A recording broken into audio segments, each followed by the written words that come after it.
ஒரு சதுரடிக்கு உள்ள ரேட் வச்ச ஒரே ஆட்சி திமுக ஆட்சி தான். கமிஷன், அது கட்டிங், கரப்ஷன். அவர் கூட இருந்த கட்சிக்காரங்களாம் போய் இன்னைக்கு அரசியல் அனாதையாக்கப்பட்டிருக்கிறார். சொந்த கட்சிக்காரங்க அவர் கட்சி ஆரம்பிக்கும் போது இப்போ யாருமே கிடையாது. கொஞ்சம் நெஞ்சம் இருந்தவங்க இன்னும் 27 பேர் இங்கே வர ஆரம்பிச்சிட்டாங்க. அதனால அந்த விரக்தியின் காரணம் இது வந்து குழப்பிட்டு போட்டோம்.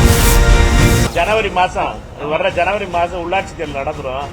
அதுக்கப்புறம் அரமீசே ஆக ஆள்கிட்ட பிடிச்சி நம்ம அப்ப பேசிக்கிடுவோம். சரியா? பொங்கலுக்கு அதை பத்தி பேசுவோம். அரமீச பாரதிட்ட அப்ப பேசிக்கிறோம். அப்ப வந்து வைகோ அவர்கள் கட்சி விட்டு போகும்போதெல்லாம் இளைஞர்கள்லாம் எங்களிடம் வந்து விட்டார்கள். திமுக இருக்கவெல்லாம் முதியோர்கள், வயசானவர்கள் என்று சொல்லிதான் வைகோ கட்சியை ஆரம்பித்தார்கள்.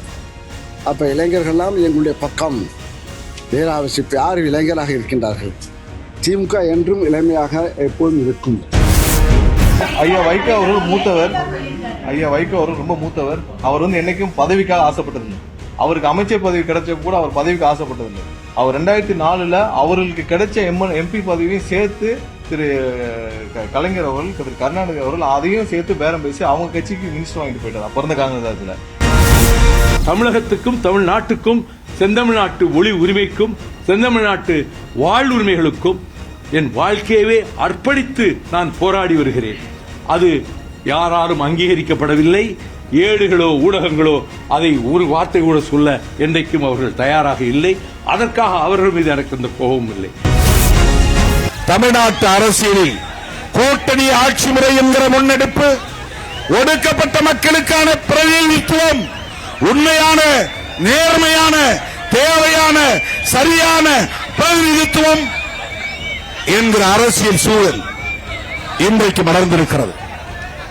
இதனை பாதுகாக்க வேண்டிய பொறுப்பு, இதனை அப்படியே அடுத்த கட்டத்தை நோக்கி நகர்த்த வேண்டிய பொறுப்பு முதலமைச்சராக இருக்கிற மாண்புமிகு ஜோசப் விஜய் அவர்களுக்கு இருக்கிறதோ இல்லையோ, என் உயிரின் உயிரான விடுதலை சிறுத்தைகளே நமக்கு இருக்கிறது. எப்படி வந்து திரு எடப்பாடி அவர்களும் திரு ஸ்டாலின் அவர்களும் அவங்களுடைய குடும்பங்களை காப்பாற்றிக் கொள்வதற்காக 2 பேரும் சேர்ந்து ஆட்சி அமைக்க பாரதிய ஜனதா கட்சியோட முழு ஆதரவுடன் ஆட்சி அமைக்க முயற்சி செய்தார்களோ, அதனாலதான் வந்து அவங்க கூட்டணி கட்சியிலிருந்து அவ்வளவு பேர் இன்னைக்கு வந்து வெளியே வந்ததுக்கான முக்கிய காரணம் இதான். நாங்க 1 மாசம் சொல்லிட்டு வரோம். தோத்துட்டோம்னாவே இப்படித்தான் பேசுவோம் நம்ம. அதனால என்னன்னா அது ஒரு சிண்ட்ரோம். அதனால அந்த சிண்ட்ரத்தை நீங்க தயவுசெய்து அதுக்கு குறையா பார்க்காதீங்க. தேர்தல் வரும். 3 மாசத்துல தேர்தல், உள்ளாட்சி தேர்தல் வரும்.